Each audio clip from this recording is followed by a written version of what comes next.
Was there a moment when you thought, I don't know how we're going to do this? No. My whole life, if I want to do something, I'm going to do it.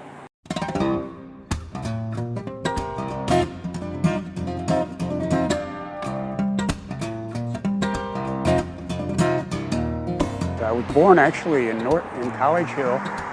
We moved to Mount Healthy, we lived out that way. I got accepted to UC, to DAAP now, it was DAA back then, in industrial design. And while I was living there, I could see the chimneys on the roofs of the buildings over on Morris Street and Walnut Hills, and it was always intriguing.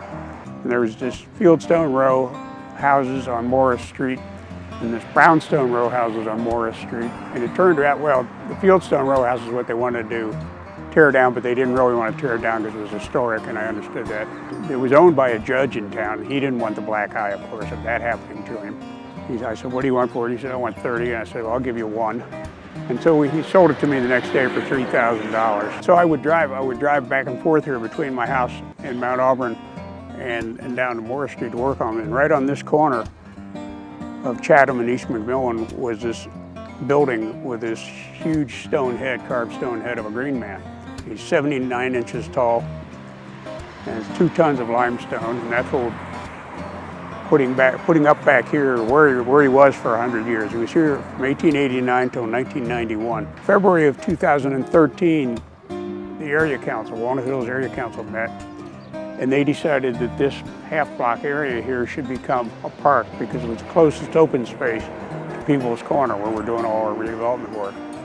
And as soon as they said that, I said, well, if you're going to make that a park, I know it's got to go there. And it took me 4 months to find him, but I found the guy that had the pieces of the head. He lives down on Eastern Avenue.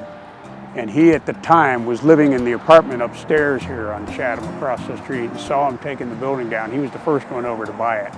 Because it took him then a month, he and a couple of friends, to cut the thing apart and take it down. And he said every day 5 people would stop him and want to buy it from him, of course, because it was so cool.